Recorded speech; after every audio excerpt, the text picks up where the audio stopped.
अस्सलाम वालेकुम वरहमतुल्लाह। तो एक्सरसाइज 1.1 में हमने किया division by using repeated subtraction. Exercise 6.2 division on a number line. अब बिफोर गोइंग टू एक्सरसाइज 6.3 कुछ चीजें कुछ पॉइंट्स जो आपको याद होने चाहिए, पता होने चाहिए। सो लाइक जब भी हम दो नंबर्स को मल्टीप्लाई करते हैं, मल्टीप्लिकेशन करते हैं,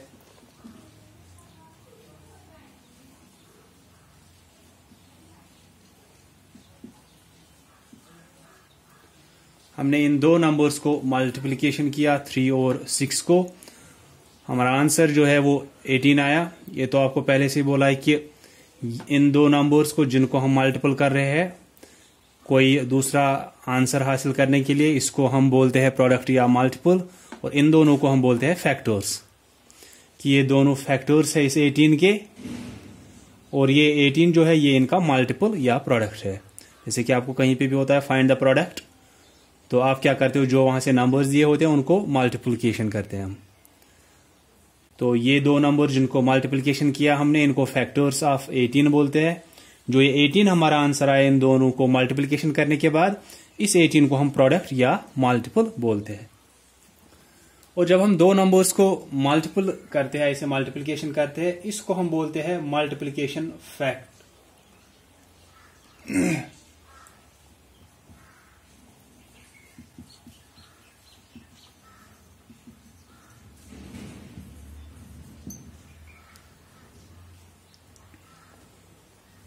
तो दो नंबर्स को मल्टीपल किया, वहां से एक आंसर आया हमारा 18, 3, 6 और 18।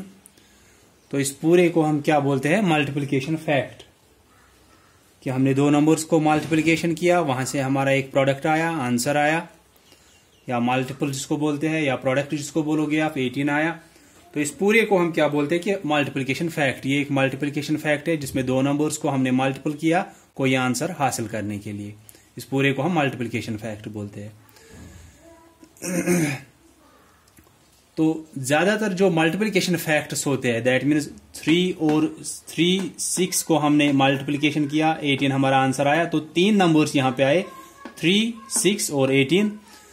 जो अब ये multiplication fact, maximum multiplication fact जो होते हैं, most of the multiplication facts, इनके दो डिवीजन फैक्ट्स होते हैं। इसका मतलब क्या है, दो डिवीजन फैक्ट्स होते हैं कि हमने इन दो नंबर्स को मल्टीप्लिकेशन किया, वहां से 18 आया। अगर हमको इसको डिवीजन की शक्ल में दिखाना है, या डिवीजन फैक्ट्स जिनको मैंने अभी बोला कि डिवीजन फैक्ट्स उनको बोलते हैं, तो वो क्या होता है, आपको इन्हीं तीनों में से निकालना है कि किस नंबर को हम किसी दूसरे नंबर से डिवाइड करेंगे और हमारा आंसर क्या आएगा। मैंने बोला most of the multiplication facts have 2 division facts. इसका मतलब क्या है, जो हमारा आंसर यहां पे आया मल्टीप्लिकेशन फैक्ट से 18, अगर आप इसको डिवाइड करोगे इन दोनों में से एक से, हम फिलहाल 3 से करेंगे, तो हमारा आंसर जो है वो ये तीसरा आएगा, दैट इज 6। ठीक है, 18 जो मल्टीप्लिकेशन फैक्ट में हमने दो नंबर्स को मल्टीप्लिकेशन किया, वहां से जो प्रोडक्ट आया, उस प्रोडक्ट को अगर आप डिवाइड करोगे इन दोनों में से एक से, 3 से डिवाइड किया, आंसर 6 आएगा।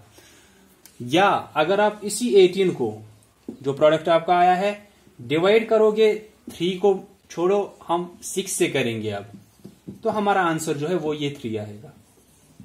तो इनको हम बोलते हैं डिवीजन फैक्ट्स।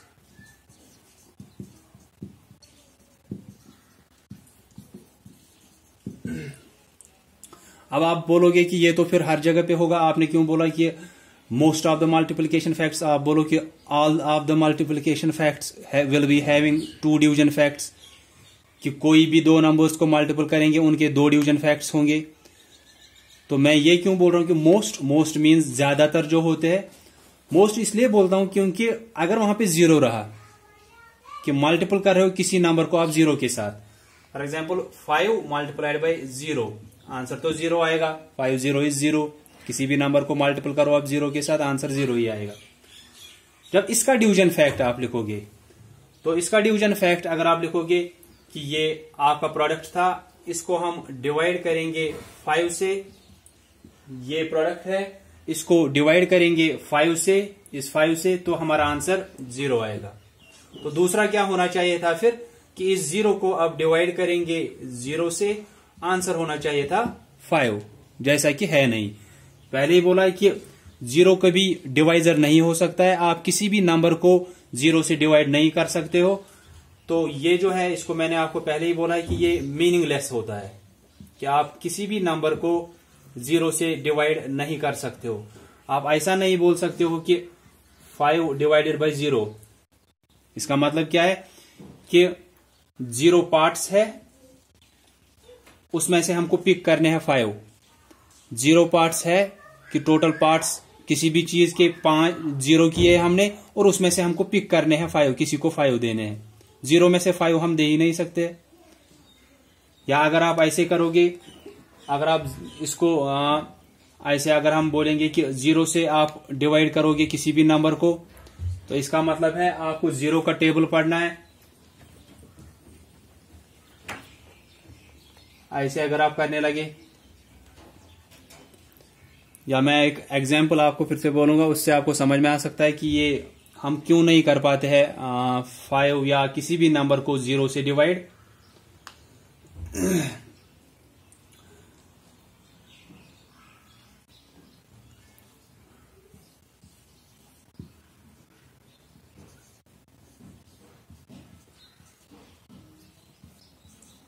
मैं इन दोनों को आपको बताऊंगा ये कैसा होता है। या ऐसे है कि हमारे पास 0 नंबर ऑफ थिंग्स है, दैट मीन्स कुछ भी नहीं है, लेकिन हमारे आगे 5 बंदे बैठे हैं, उनको देना था कुछ। तो जब हमारे पास कुछ है ही नहीं, उनको कितना कितना आएगा? क्या आपके पास 5 बंदे हैं, वो बोल रहे कुछ दो हमको, लेकिन आपके पास खुद कुछ नहीं है, तो उनको क्या दोगे? तो हमको, लेकिन यहाँ पे आप ऐसे बोलोगे उनको तो कुछ भी नहीं दे सकते, दैट मीन्स कुछ नहीं दे सकते हो मीन्स आप 0 दोगे उनको। कि आपके पास कुछ भी नहीं है लेकिन 5 बंदों में वो बांटना है, तो आप बोलोगे मैं कुछ भी नहीं दे सकता उनको, 0 0 दे सकता हूं उनको, सीधा ऐसे। दूसरा ऐसा है, मैं ऐसे पूछूंगा आपको कि आपके पास 5 रुपए है, वो किसी को नहीं देने हैं, उसको कितना आएगा? यहां पे कि 0 रुपीज है हमारे पास, 5 लोगों में बांटना है, तो उनको क्या आएगा? उनको 0 0 आएगा, उनको कुछ भी नहीं आएगा। दूसरी चीज, या दूसरी ये 5 डिवाइड बाई 0, या किसी भी नंबर को 0 से डिवाइड करो आप, आपके पास 5 रुपए है, वो किसी में नहीं बांटने हैं, उसको कितना आएगा? अगर ऐसा बोलेगा कोई कि आपके पास 5 रुपए है तो किसी में ही नहीं बांटना है, तो उसको कितना आएगा? जब किसी में बांटना ही नहीं है तो किसी को क्या आएगा? तो ये मीनिंगलेस होता है, मतलब जिसका कोई मतलब ही नहीं है। ऐसे 95 डिवाइड बाई 0, 95 चीजें हमारे पास है, वो किसी को देने ही नहीं है, तो उसको कितना आएगा? किसको कितना आएगा जब कोई है ही नहीं? तो इसीलिए हम बोलते हैं ये मीनिंगलेस होता है, जिसका कोई मतलब नहीं है। लेकिन अगर आप ऐसे करोगे 0 डिवाइडेड बाई 95, कि 0 चीजें आपके पास है, मतलब कुछ भी नहीं है आपके पास, लेकिन 95 लोगों में बांटना था कुछ, लेकिन जब आपके पास कुछ नहीं है, आप उनको क्या दोगे? हम सीधे बोलेंगे उनको 0 0 दे सकते हैं हम। लेकिन जब ये आया 95 डिवाइड बाई 0, इसका मतलब क्या है कि आपके पास 95 चीजें तो है, लेकिन वो किसी में नहीं बांटने हैं। कोई ऐसे बोलेगा 95 चीजें मेरे पास है, वो किसी में बांटने ही नहीं है, मैं किसी के साथ वो शेयर ही नहीं कर रहा हूं, लेकिन उसको कितना आएगा? किसको कितना आएगा? मतलब जिसमें आपको वो बांट रहे हो। जब किसी को ही नहीं बांटना है तो उसको कितना आएगा? मतलब ही नहीं है कुछ, दैट मीन। इसलिए हम बोल रहे हैं कि किसी भी नंबर को आप 0 से डिवाइड नहीं कर सकते हो, ये मीनिंगलेस होता है। तो इसीलिए हम यहां पे बोल रहे हैं कि most of the multiplication facts have 2 division facts. अब जहां पे 0 आया वहां पे एक ही मल्टीप्लिकेशन फैक्ट होगा, कि 0 को आप डिवाइड कर सकते हो किसी भी नंबर से, क्योंकि वो 0 आएगा, लेकिन किसी भी नंबर को आप 0 से डिवाइड नहीं कर सकते हो। तो कोई भी मल्टीप्लिकेशन फैक्ट आप लो, उसके 2 डिवीजन फैक्ट्स होंगे।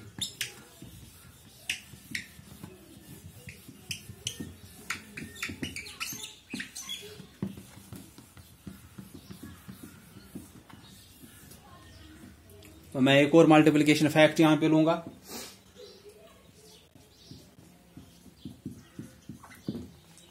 दो नंबर्स को मल्टीप्लिकेशन किया, वहां से हमारा आंसर 10 आया। 5 और 2 इसके फैक्टर्स है, ये इनका प्रोडक्ट या मल्टीपल है।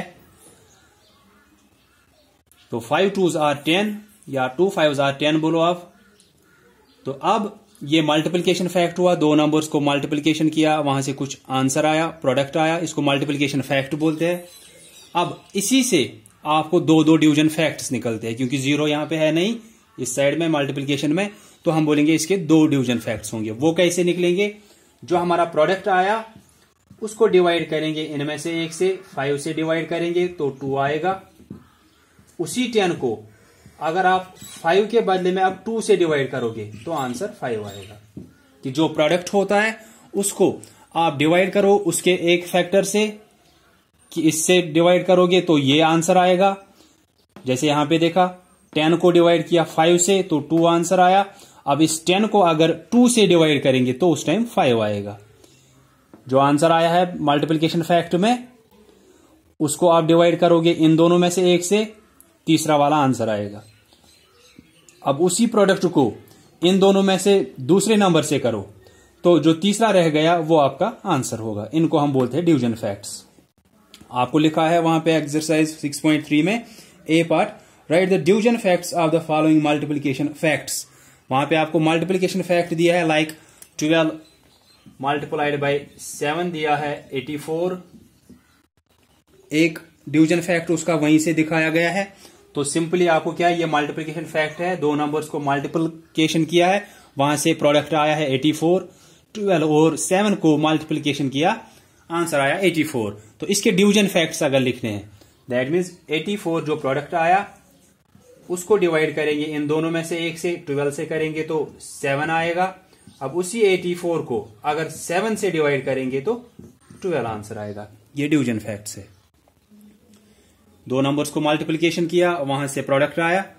जो आपका प्रोडक्ट आया है पहले दो नंबर्स को मल्टीप्लिकेशन करने से, तो आप क्या करते हो, सिंपली हम करते हैं कि जो वहां से प्रोडक्ट आया उसको दोनों में से एक से डिवाइड किया। जैसे 10 था, 5 से डिवाइड किया 2 आया, 2 से डिवाइड किया 5 आया। 84 था, 12 से डिवाइड किया तो 7 आया, 7 से डिवाइड किया तो 12 आया। तीनों नंबर्स अगर दिए हैं आप वो निकाल सकते हो फिर कि वहां पे वो डिवीजन फैक्ट्स क्या निकलेंगे आपके उस मल्टीप्लिकेशन फैक्ट के।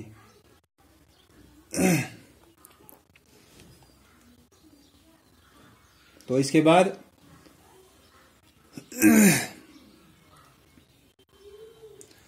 मैं यहीं से थोड़ा और आपको समझाऊंगा।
Ten divided by 5 is equal to 2।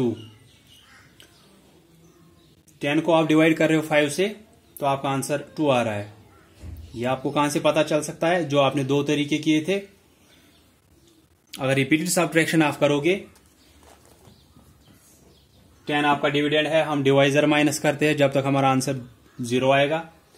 10 minus 5 आएगा, ये फर्स्ट स्टेप। फिर से -5 डिवाइजर करना है, ये 0 आया, ये सेकंड स्टेप। तो दो स्टेप्स में हमारा आंसर आया।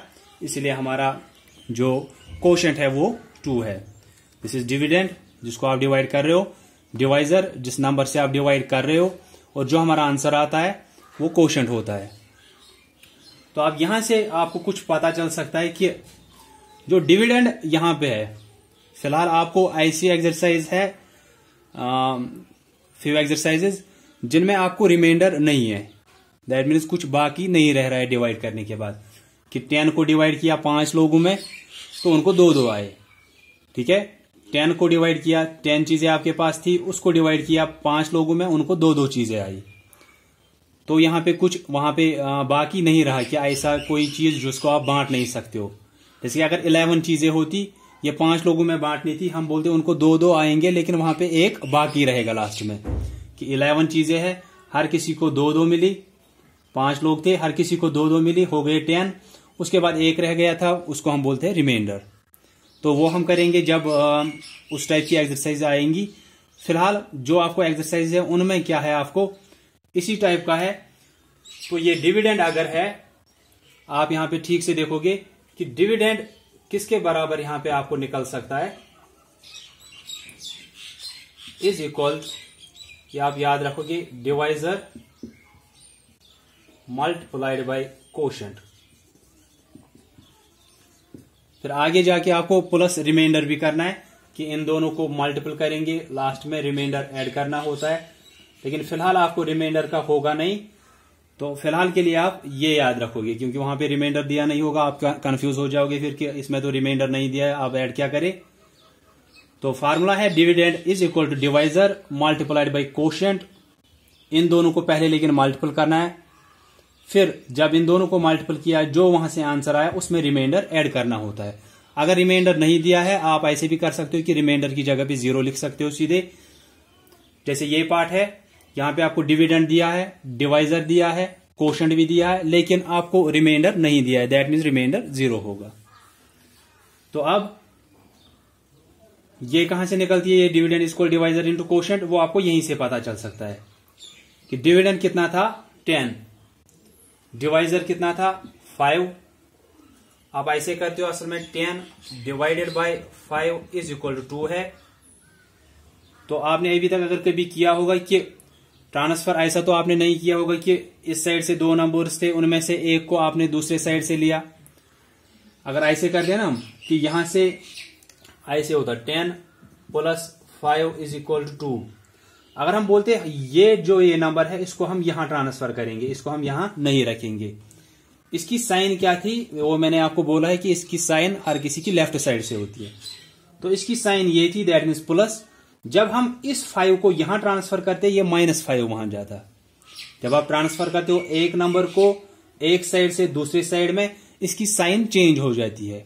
अगर इसकी साइन प्लस है, ये दूसरे साइड से माइनस बन जाता है। जैसे कि इस 10 को अगर आप यहीं पे रखोगे, ये 2 वहीं पे है, ये +5 था यहां से, ये -5 बन जाता है यहां से।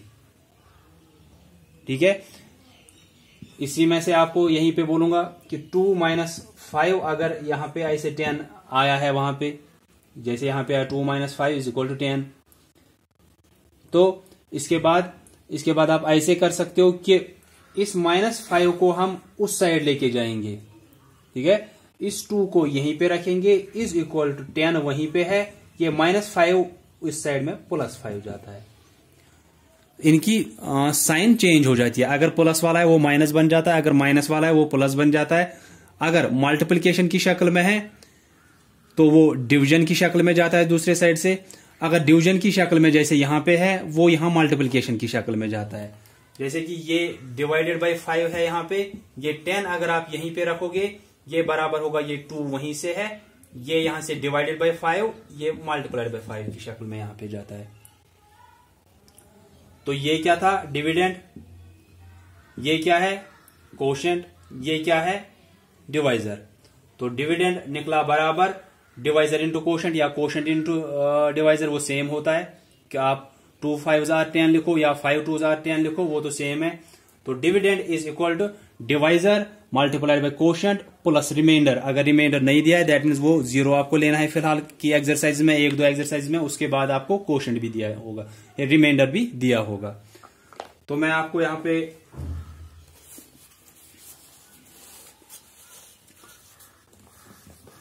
क्या समझाना चाहता हूं असल में वो मैं बोलूंगा।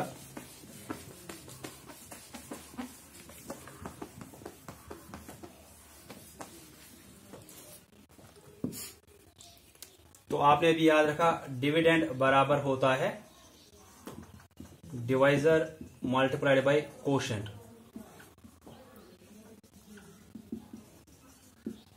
ठीक है, तो प्लस रिमाइंडर वो फिलहाल आप रखो क्योंकि यहाँ पे कुछ एक्सरसाइज के लिए वो नहीं चाहिए, लेकिन वो रखना होता है। यहाँ पे डिविडेंड की formula divisor multiplied by quotient plus remainder. तो अब इसके बाद अगर आप यहां पे देखोगे, अगर आपको ऐसे दिया होता 10 divided by 5 is equal to क्या आएगा, तो वो तो आपको आता है कि आप इस 10 को डिवाइड करोगे 5 से। तो लेकिन ये असल में आप एक और तरीके से कर सकते हो जिसको हम मल्टीप्लिकेशन बोलते हैं, कि आप क्या करते हो, आप बोलोगे डिविडेंड 10 है, वो तो आपको दिया है, ऐसे dividend is equal to divisor multiplied by quotient लिखेंगे यहां पे। इसके बाद डिविडेंड आपको दिया है 10, वो लिखोगे उसकी जगह पे। डिवाइजर कितना दिया है 5 multiplied by quotient, that means आप बोलोगे कोशेंट हमको निकालना है, क्योंकि आपको डिविडेंड भी दिया है, डिवाइजर भी दिया है, कोशेंट निकालना है। तो यहां पे आपको क्या करना है, आपको ऐसे देखना है कि 5 को हम क्या मल्टीपल करेंगे कि दूसरे साइड से आपको 10 है, इसका मतलब है 5 को क्या मल्टीपल करेंगे हमको 10 आएगा। डिविडेंड आपको 10 दिया है, दैट मीन्स इन दोनों का भी आपको 10 ही आना चाहिए, क्योंकि डिविडेंड बराबर ही होता है डिवाइजर और कोशेंट के मल्टीपल को। जब डिविडेंड आपको 10 है, इसका मतलब यहां से भी 10 आना चाहिए डिवाइजर और कोशेंट को मल्टीपल करने के बाद। आप देखोगे 5 को हम क्या मल्टीपल करेंगे 10 आएगा। आप 5 का टेबल पढ़ोगे, 5 1 इज 5, 5 2s आर 10। अगर 5 को 2 मल्टीपल करेंगे हमको 10 आएगा, दैट मीन्स कोशेंट 2 होगा।